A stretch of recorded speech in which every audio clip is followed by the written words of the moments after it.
I thank the member for Sydney. The question is that the bills be now read a second time. I give the call to the member for Robertson. Thank you, Mr Deputy Speaker. I'm really pleased to be able to rise in support of legislation regarding the carbon tax repeal, because the repeal of the carbon tax is a core commitment that we made to the people of my electorate of Robertson in the lead-up to the last election. You know, day after day, month after month, and for more than a year, I spoke prior to September 2013. I spoke with tens of thousands of people in my electorate who told me emphatically that they didn't want a carbon tax. We had signatures from thousands of people who were prepared to put their name to a petition to see this toxic tax axed.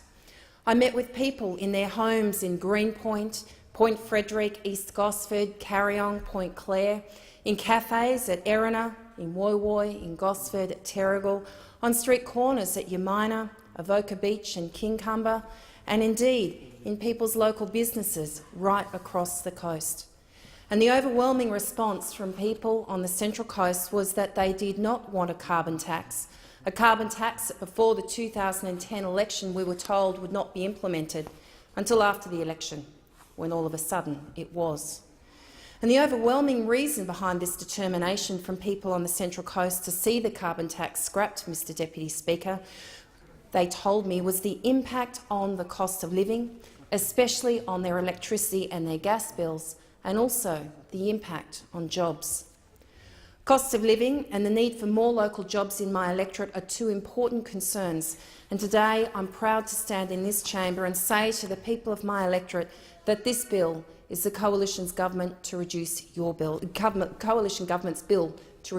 your bills. I'll never forget the stories of some of the householders I spoke with, Mr Deputy Speaker, following the implementation of this toxic tax. The nurse that I spoke to at Woy Woy, who was concerned about the well-being of her 80-something-year-old mother, who refused to turn on the heater at night in the middle of winter because she couldn't afford the electricity bills. The retired gentleman who I door-knocked in Yamina, who spoke of his concern that should the cost of electricity continue to rise, he'd be forced to consider selling his home just to pay his bills. Indeed, pensioners are crying out for the carbon tax to be scrapped. And aged pensioners, I'm pleased to note, will significantly benefit from the carbon tax being scrapped because they will keep the clean energy supplement, and of course the pension will continue to rise twice a year, as it always has. I'll always remember the story of a local business on the peninsula who told me they were forced to choose between paying the carbon tax on their electricity bill or letting go one of their part-time or casual workers. Mr Deputy Speaker, such is the impact of this tax. That is why we are committed to abolishing the carbon tax and why we will not stop until it is done, because this government takes our election commitments seriously. Our commitments reflect what the Australian people voted for, what people on the Central Coast voted for, and our absolute awareness of this $550 a year hit on households. And it's not just a hit on households, Mr Deputy Speaker, it's also a massive hit on local businesses. Central Coast New South Wales Business Chamber Regional Manager Daniel Farmer told me that the carbon tax simply isn't fair. He said that small business is the backbone of the Central Coast's economy, and it isn't fair for them to have to pay increased costs for services such as electricity, distribution and resources. I've heard Daniel describe the carbon tax several times as a slap in the face and yet another surcharge that small businesses are forced to pay. The President of the Peninsula Chamber of Commerce, Matthew Wales, also told me that his chamber has always endorsed abolishing the carbon tax because it has a direct impact on electricity prices, which in turn affects small businesses and their competitiveness in the marketplace. This is particularly important on the peninsula, where a majority of businesses are small and medium enterprises. Another business, Starship Cruises, based in Gosford, the owner, Alan Draper, said that his maintenance costs are now soaring because the cost of producing parts and even the cost of servicing has gone up, thanks to the impact of higher electricity costs for businesses and the manufacturing industry since the implementation of the carbon tax. Another local business owner, Bo Woodley, the owner of Central Coast Plastering Service, has described the increase in cost to buy the materials that he needs as dramatic. Mr Woodley already has significant running costs, and the carbon tax has become a burden. In his words, he said he'll rest easier at night when the carbon tax is gone. The owner of a business in West Gosford, Packaging Plus, Greg Howe, found that and told me, in fact, that electricity bills have significantly increased since the introduction of the carbon tax. He said to me that it's now more expensive to run his business, and he too wants this toxic tax gone. The impact of the carbon tax is also being felt by local real estate agents.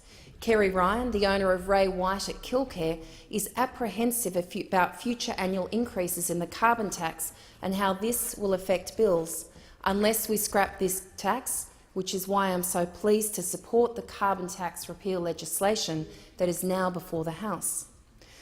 Mr Deputy Speaker, Labor's carbon tax has already caused $15.4 billion worth of damage to the Australian economy in its first 2 years of operation. And as Kerry Ryan from Ray White Kilcare feared, from next month the carbon tax is expected to rise by more than 5%. From this month the carbon tax is expected to rise by more than 5%, from $24.15 to $25.40 per tonne. This hike will put even more pressure on families and businesses. The carbon tax means higher electricity prices, more jobs at risk and damage to Australia's international competitiveness. And what's worse is that members on the opposite side know this. Even though they know this, Mr Deputy Speaker, the former member for Robertson, now a Labor senator in the other place, has voted to keep the carbon tax, despite all the evidence to the contrary that the people of the Central Coast want it scrapped. Labor has had another chance to support the repeal of the carbon tax and vote in favour of lower electricity prices for Australian families, and today I call on Labor to stop standing in the way of much-needed relief for families on the Central Coast. Mr Deputy Speaker, Treasury modelling has shown that the removal of the carbon tax in 2014-2015 will reduce average costs for households by around $550 a year. It's estimated that retail electricity should be around 9% lower and retail gas prices around 7% lower. On this basis, a household's average electricity bills will be around $200 lower than they otherwise would be, and average gas bills will be around $70 lower. The termination of the carbon tax will reduce the consumer price index by around 0.7 percentage points, and business compliance costs are expected to fall by around $87.6 million per annum as a consequence of repealing the carbon tax. The question people keep asking me over the last couple of months, and particularly over the last couple of weeks, when I'm out and about buying a coffee in Gosford, or speaking with small businesses in Umina, or greeting commuters at Woy Woy Station, or having a cup of tea or coffee with local residents at one of the regular community morning teas that we hold across my electorate in Copacabana, Tascott, Terrigal or Ettalong, is always the same. Why won't Labor get out of the way?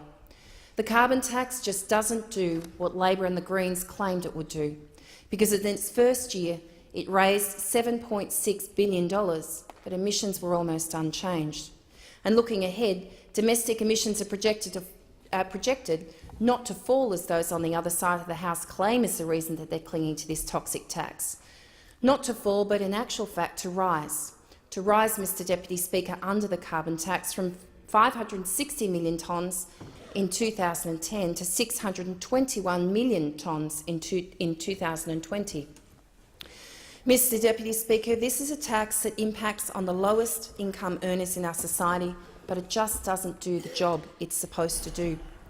The Coalition Government has a plan and is firmly committed to reducing Australia's emissions.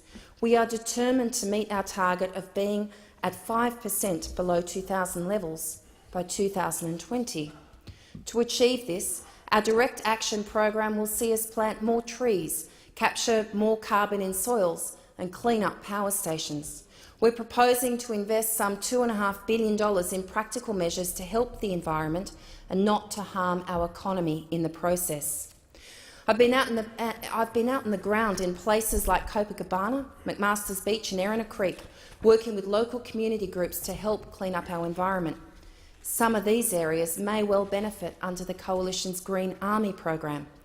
The Green Army will be Australia's largest ever team supporting environmental action across the country, building to 15,000 young Australians by 2018. I don't support the carbon tax because it's done nothing to help our environment, but it's done a lot to hurt our economy. It's resulted in a tax that reaches deep into the pockets of households on the Central Coast and takes out $550 a year. It's a direct hit on local businesses and it's a hit on our local jobs and our local job opportunities on the Central Coast. When the carbon tax is scrapped, the price for groceries, for household items and for services should also fall, because the price of power is embedded in every price in our economy. When the price of power comes down, the ACCC will be ready to ensure that these price cuts are passed on. I support the carbon tax repeal legislation because people in my electorate of Robertson are demanding that we scrap the carbon tax. Mr Deputy Speaker, in relation to the amendments, and I understand that they are being currently finalised and will be moved this afternoon. Thank you. Will be circulated this afternoon. These amendments will ensure that there is no doubt as to what is covered by the amendments: gas, electricity and synthetic greenhouse gas bulk importers. In addition to the $1.1 million penalty in the original bills, some complementary amendments will be included. As the Minister for the Environment outlined in the House earlier in this debate, the amendments are designed to ensure large suppliers of regulated goods, electricity, natural gas and synthetic greenhouse gases must pass on all cost savings. They will impose a penalty on electricity and natural gas suppliers equal to 250% of any cost savings they do not pass on.